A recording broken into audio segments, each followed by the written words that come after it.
قرآن نے کہا ہے ما اصاب من مصیبت الا باذن اللہ، کوئی مصیبت نہیں آتی سوائے اللہ کی مرضی کے،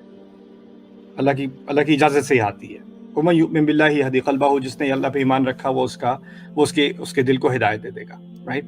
تو یہ ایک طرف بات کی ہے۔ پھر دوسری طرف کہا ہے کہ تم پر جو بھی مصیبت آئی فمن انفسکم، وہ تمہاری اپنی وجہ سے آئی۔ تو دو متضاد باتیں کی جا رہی ہیں۔ ایک کہا جا رہا ہے جو مصیبت آتی ہے اللہ کی طرف سے آتی ہے، دوسری طرف کہا جا رہا ہے جو مصیبت آئی تمہاری وجہ سے آئی، تمہاری اپنی وجہ سے آئی۔ لیکن قرآن کی باتوں کو سیاق سے سمجھے بغیر بات لگتا ہے متضاد ہو رہی ہے۔ سیاق سمجھ میں آ جائے تو بات سمجھ میں آ جاتی ہے۔ اللہ تعالیٰ نے کہا ہے کچھ مصیبتیں ایسی ہیں جس پہ ہمارا کوئی کنٹرول نہیں۔ کچھ مصیبتیں ہیں جیسے موسم ہے، طوفان آ گیا، طوفان پہ انسان کا کوئی کنٹرول نہیں۔ آپ گاڑی ٹریفک میں چلا رہے ہیں، آپ سارے قوانین کا اہتمام کر کے سپیڈ لمٹ کے اندر، لین کے اندر چلا رہے ہیں، کسی ٹرک نے پھر بھی آپ کو آ کے مار دیا، اس میں آپ کا کوئی کنٹرول نہیں تھا، ٹھیک ہے نا؟ آپ اچھی بھلی اپنی جاب کر رہے ہیں، آپ دیانتی سے کام کر رہے ہیں، لیکن آپ کی جاب پھر بھی وہ کینسل ہو جاتی ہے، آپ کو فائر کر دیا جاتا ہے، اس میں آپ کی کوئی غلطی نہیں تھی۔ کچھ چیزوں میں کچھ مصیبتیں ایسی ہوتی ہیں جس میں آپ کا سرے سے کوئی عمل دخل نہیں ہوتا، لیکن وہ آپ پر آ جاتی ہیں۔ جیسے کسی کا برتھ ڈیفیکٹ ہوتا ہے، یا کسی کی پریگننسی فیل ہو جاتی ہے، مس کیریج ہو جاتی ہے، اور چیزیں ہو جاتی ہیں دنیا میں صحت کے حساب سے، فیملی لائف کے حساب سے ہو جاتی ہیں جو ہمارے کنٹرول سے باہر ہیں۔ ان مصیبتوں کے بارے میں اللہ تعالیٰ نے کہا ہے کہ تم پہ جو بھی مصیبت آئی وہ اللہ تعالیٰ کی طرف سے آئی، اور یہ تمہیں ہی ٹارگٹ کرنی تھی۔ یا اصابہ کا لفظ عربی میں استعمال ہوتا ہے جب تیر ٹارگٹ کو ٹھیک طریقے سے صحیح موقع پہ لگے، صحیح نشانے پہ لگے،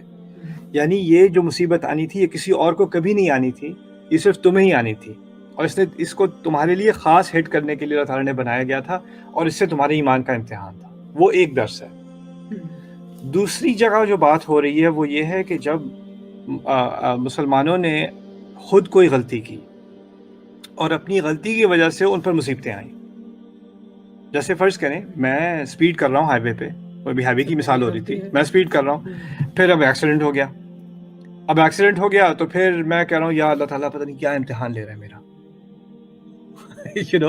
پتہ نہیں کس چیز کی سزا مل رہی ہے مجھے۔ یا کوئی روز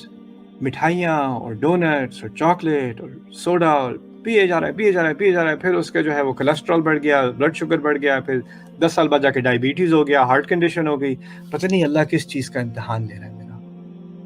پتہ نہیں کس چیز کی سزا مل رہی ہے مجھے۔ بھائی تمہیں یہ ڈونٹ کھانے کی سزا مل رہی ہے۔ پھر ان موقعوں پر اللہ تعالیٰ نے کیا بات کہی ہے؟ جو مصیبت تم پر آئی اس میں تمہارا اپنا ہاتھ ہے، تم دیکھو تو صحیح تم نے کیا ہے۔ تو ہم کیا کرتے ہیں کہ جن چیزوں میں ہمیں پرسنل رسپانسبلٹی لینی ہوتی ہے، میں نے پڑھائی نہیں کی میں فیل ہو گیا، میں نے تیاری نہیں کی میرا انٹرویو اچھا نہیں گیا، اس میں اللہ تعالیٰ کی طرف سے مصیبت لانے کی کیا بات ہے، رائٹ؟ ہم اس میں اپنی پرسنل رسپانسبلٹی لیتے نہیں، اور پھر کرتے کیا ہے کہ ہمیں کسی مسٹیریس کوئی بہت ہی نامعلوم سی چیز ہے، پتہ نہیں کیا ہوگی جس کی سزا ہمیں اللہ تعالیٰ دے رہا ہے، اور پھر ہم اللہ تعالیٰ کے ایمان کی اوڑ میں آ کے خود رسپانسبلٹی، خود ذمہ داری لینے پہ سے انکار کر دیتے ہیں۔ تو ان دونوں چیزوں کو اللہ تعالیٰ نے ذکر کیا ہے، کچھ چیزوں کا ڈائریکٹلی، اور یہ تو ہم لاجیکل سی بات ہے، جو طالب علم پڑھائی نہیں کرے گا وہ امتحان فیل کرے گا، وہ اللہ تعالیٰ کی طرف سے امتحان، وہ عذاب نہیں ہے، اس نے اپنے آپ کو عذاب میں ڈالا ہے، ٹھیک ہے نا؟ لیکن اس میں جو شروع میں جو بات کی تھی اس کو بیلنس کرنے کی ضرورت ہے۔ ایک ہے انگلش میں کہتے ہیں کاز اینڈ افیکٹ، یعنی اگر میں گلاس کو ٹیبل سے پش کروں گا تو وہ نیچے گر کے گرے گا، وہ دنیا کا کاز اینڈ افیکٹ ہے، ٹھیک ہے، وہ لاجیکل سی بات ہے، سمجھ میں آتی ہے۔ لیکن ایک کاز اور افیکٹ ہے جس کا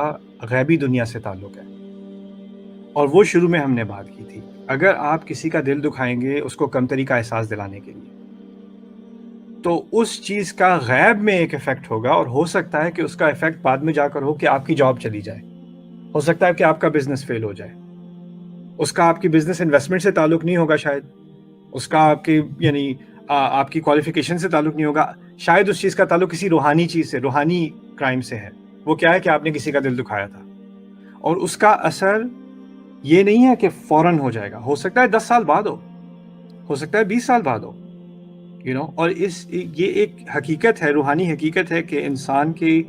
زندگی میں جن چیزوں میں کچھ چیزوں میں اللہ تعالیٰ نے اس کا ذکر کیا ہے، ان میں جو کامن چیز کیا ہے، کسی اور کو تکلیف دینا، کسی اور کا دل دکھانا۔ کسی اور کا دل دکھاوا تو ہو سکتا ہے اللہ تعالیٰ اسی دنیا میں کوئی نہ کوئی کسی نہ کسی طریقے سے مصیبت میں ڈال دے.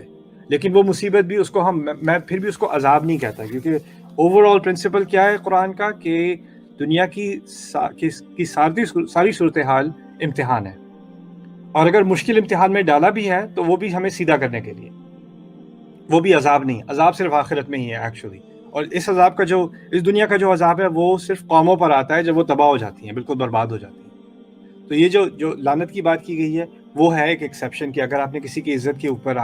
کسی کی عزت سے کھیلا ہے آپ نے، اور آپ نے اس کے بارے میں بات کی ہے، تو پھر اللہ تعالیٰ کی طرف سے جو لعنت آ رہی ہے وہ اس دنیا میں بھی ہوتی ہے، وہ اس کی ایکسیپشن ہے. لعنوا فی الدنیا والآخرہ.